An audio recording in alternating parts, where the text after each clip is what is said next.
بسم اللہ الرحمن الرحیم۔ ایک جج صاحب اپنی بیوی کو طلاق کیوں دے رہے ہیں؟ رونگٹے کھڑے کر دینے والا سچا واقعہ۔ کل رات ایک ایسا واقعہ ہوا جس نے زندگی کے کئی پہلوؤں کو چھو لیا۔ قریباً شام کے 7 بجے ہوں گے، موبائل کی گھنٹی بجی۔ اٹھایا تو ادھر سے رونے کی آواز۔ میں نے چپ کرایا اور پوچھا کہ بھابھی جی آخر ہوا کیا؟ ادھر سے آواز آئی، آپ کہاں ہیں اور کتنی دیر میں آ سکتے ہیں؟ میں نے کہا آپ پریشانی بتائیں، اور بھائی صاحب کہاں ہیں اور ماں کدھر ہیں؟ آخر ہوا کیا ہے؟ لیکن ادھر سے صرف ایک ہی رٹ کہ آپ فوراً آ جائیے۔ میں انہیں مطمئن کرتے ہوئے کہا کہ 1 گھنٹہ لگے گا پہنچنے میں۔ جیسے تیسے گھبراہٹ میں پہنچا، دیکھا کہ بھائی صاحب جو ہمارے جج دوست ہیں سامنے بیٹھے ہوئے ہیں۔ بھابھی جی رونا چیخنا کر رہی ہیں۔ 12 سال کا بیٹا بھی پریشان ہے اور 9 سال کی بیٹی بھی کچھ کہہ نہیں پا رہی ہے۔ میں نے بھائی صاحب سے پوچھا کہ آخر کیا بات ہے؟ بھائی صاحب کچھ جواب نہیں دے رہے تھے۔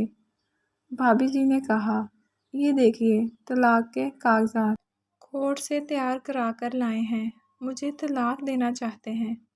میں نے پوچھا یہ کیسے ہو سکتا ہے؟ اتنی اچھی فیملی ہے، 2 بچے ہیں، سب کچھ سیٹلڈ ہے۔ پہلی نظر میں مجھے لگا کہ یہ مذاق ہے، لیکن میں نے بچوں سے پوچھا دادی کدھر ہیں؟ تو بچوں نے بتایا پاپا انہیں 3 دن پہلے نوئیڈا کے اولڈ ایج ہوم میں شفٹ کر آئے ہیں۔ میں نے نوکر سے کہا مجھے اور بھائی صاحب کو چائے پلاؤ۔ کچھ دیر میں چائے آئی۔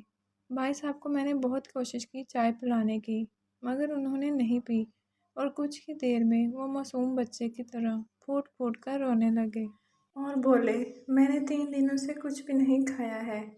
میں اپنی 61 سال کی ماں کو کچھ لوگوں کے حوالے کر کے آیا ہوں۔ پچھلے سال سے میرے گھر میں ماں کے لیے اتنی مصیبتیں ہو گئیں کہ بیوی نے قسم کھا لی کہ میں ماں جی کا دھیان نہیں رکھ سکتی۔ نہ تو یہ ان سے بات کرتی تھی اور نہ میرے بچے ان سے بات کرتے تھے۔ روز میرے کورٹ سے آنے کے بعد ماں بہت روتی تھی۔ نوکر تک بھی ان سے خراب طرح سے پیش آتے تھے اور اپنی من مانی کرتے تھے۔ ماں نے 10 دن پہلے بول دیا، تو مجھے اولڈ ایج ہوم میں ڈال دے۔ میں نے بہت کوشش کی پوری فیملی کو سمجھانے کی، لیکن کسی نے ماں سے سیدھے منہ بات تک نہیں کی۔ جب میں 2 سال کا تھا تب ابو انتقال کر گئے تھے۔ ماں نے دوسروں کے گھروں میں کام کر کے مجھے پڑھایا، اس قابل بنایا کہ میں آج ایک جج ہوں۔ لوگ بتاتے ہیں کہ ماں دوسروں کے گھر کام کرتے وقت کبھی بھی مجھے اکیلا نہیں چھوڑتی تھی۔ اس ماں کو میں آج اولڈ ایج ہوم میں چھوڑ آیا ہوں۔ اپنی ماں کی ایک ایک دکھ کو یاد کر کے تڑپ رہا ہوں جو انہوں نے صرف میرے لیے اٹھائے تھے۔ مجھے آج بھی یاد ہے جب میں میٹرک کے امتحان دینے والا تھا، ماں میرے ساتھ رات رات بھر بیٹھی رہتی تھی۔ ایک بار جب میں اسکول سے گھر آیا تو ماں کو بہت زبردست بخار میں مبتلا پایا۔ پورا جسم گرم اور تپ رہا تھا۔ میں نے ماں سے کہا تجھے تیز بخار ہے؟ تب ماں ہنستے ہوئے بولی، ابھی کھانا بنا کر آئی ہوں اس لیے گرم ہے۔ لوگوں سے ادھار مانگ کر مجھے یونیورسٹی سے LLB تک پڑھایا۔ مجھے ٹیوشن تک نہیں پڑھانے دیتی تھی، کہیں میرا وقت برباد نہ ہو جائے۔ کہتے کہتے رونے لگے اور کہنے لگے، جب ایسی ماں کے ہم نہیں ہو سکے تو اپنی بیوی اور بچوں کے کیا ہوں گے؟ ہم جن کے جسم کے ٹکڑے ہیں، آج ہم ان کو ایسے لوگوں کے حوالے کر رہے ہیں جو ان کی عادت، ان کی بیماری، ان کے بارے میں کچھ بھی نہیں جانتے ہیں۔ جب میں ایسی ماں کے لیے کچھ بھی نہیں کر سکتا تو میں کسی اور کے لیے بھلا کیا کر سکتا ہوں؟ آزادی اگر اتنی پیاری ہے اور ماں اتنی ہی بوجھ ہے تو میں پوری آزادی دینا چاہتا ہوں۔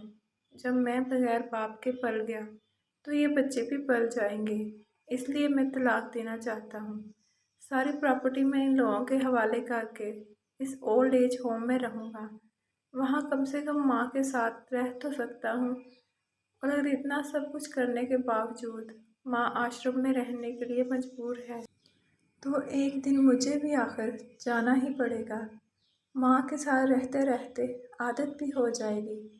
ماں کی طرح تکلیف تو نہیں ہوگی۔ جتنا بولتے اس سے بھی زیادہ رو رہے تھے۔ اس درمیان رات کے 12:30 ہو گئے۔ میں نے بھابھی جی کے چہرے کو دیکھا۔ ان کے چہرے پچھتاوے کے جذبات سے بھرے ہوئے تھے۔ میں نے ڈرائیور سے کہا، ابھی ہم لوگ نوائڈ چلیں گے۔ بھابھی جی، بچے اور ہم سارے لوگ نوائڈ پہنچے۔ بہت زیادہ گزارش کرنے پر گیٹ کھلا۔ بھائی صاحب نے گیٹ کیپر کے پیر پکڑ لیے۔ بولے، میری ماں ہے، میں اسے لینے آیا ہوں۔ چوکیدار نے پوچھا، کیا کرتے ہو صاحب؟ بھائی صاحب نے کہا، میں ایک جج ہوں۔ اس چوکیدار نے کہا، جہاں سارے ثبوت سامنے ہیں، تب تو آپ اپنی ماں کے ساتھ انصاف نہیں کر پائے۔ اوروں کے ساتھ کیا انصاف کرتے ہوں گے صاحب؟ اتنا کہہ کر ہم لوگوں کو وہیں روک کر وہ اندر چلا گیا۔ اندر سے ایک عورت آئی جو وارڈن تھی۔ اس نے بڑے زہریلے لفظ میں کہا، 2 بجے رات کو آپ لوگ لے جا کے کہیں اسے باندھ دیں تو میں اللہ کو کیا جواب دوں گی؟ میں نے وارڈن سے کہا، بہن، آپ یقین کیجئے، یہ لوگ بہت پچھتاوے میں جی رہے ہیں۔ آخر میں کس طرح ان کے کمرے میں لے گئی۔ کمرے کا جو نظارہ تھا، اسے لفظوں میں بیان کرنا مشکل ہے۔ صرف ایک فوٹو جس میں پوری فیملی ہے، وہ بھی ماں کے بغل میں، جیسے بچے کو سلا رکھا ہے۔ مجھے دیکھی تو اسے لگا کہیں بات نہ کھل جائے، لیکن جب میں نے کہا کہ ہم لوگ آپ کو لینے آئے ہیں تو پوری فیملی ایک دوسرے سے لپٹ کر رونے لگی۔ آس پاس کے کمروں میں اور بھی بزرگ تھے۔ سب لوگ جا کر باہر تک ہی آ گئے۔ ان کی بھی آنکھیں نم تھیں۔ کچھ وقت کے بعد چلنے کی تیاری ہوئی۔ پورے آشرم کے لوگ باہر تک آئے۔ کس طرح ہم لوگ آشرم کے لوگوں کو چھوڑ پائے۔ سب لوگ اس امید سے دیکھ رہے تھے شاید انہیں بھی کوئی لینے آئے۔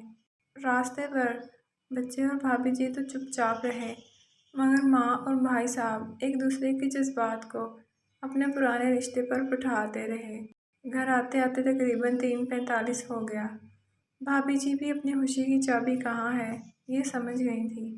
میں بھی چل دیا، لیکن راستے بھر وہ ساری باتیں اور نظارے آنکھوں میں گھومتے رہے۔ ماں صرف ماں ہے، اس کو مرنے سے پہلے نہ ماریں۔ ماں ہماری طاقت ہے، اسے کمزور نہیں ہونے دیں۔ اگر وہ کمزور ہو گئی تو ثقافت کی ریڑھ کمزور ہو جائے گی، اور بنا ریڑھ کا سماج کیسا ہوتا ہے، یہ کسی سے چھپا ہوا نہیں ہے۔ اگر آپ کے آس پاس یا رشتہ دار میں اس طرح کی کوئی مسئلہ ہو تو انہیں یہ ضرور پڑھوا دیں اور اچھی طرح سمجھا دیں۔ کچھ بھی کریں، لیکن ہمیں جنم دینے والی ماں کو بے گھر بے سہارا نہیں ہونے دیں۔ اگر ماں کی آنکھ سے آنسو گر گئے تو یہ قرض کئی جنموں تک رہے گا۔ یقین مانے سب ہوگا تمہارے پاس، لیکن سکون نہیں ہوگا۔ سکون صرف ماں کے آنچل میں ہوتا ہے۔ اس آنچل کو بکھرنے مت دینا، اس آنچل کو بکھرنے مت دینا۔ اس دل کو چھو لینے والی داستان کو خود بھی پڑھیں اور اپنے بچوں کو بھی پڑھنے دیں، تاکہ وہ اس سے عبرت حاصل کر سکیں۔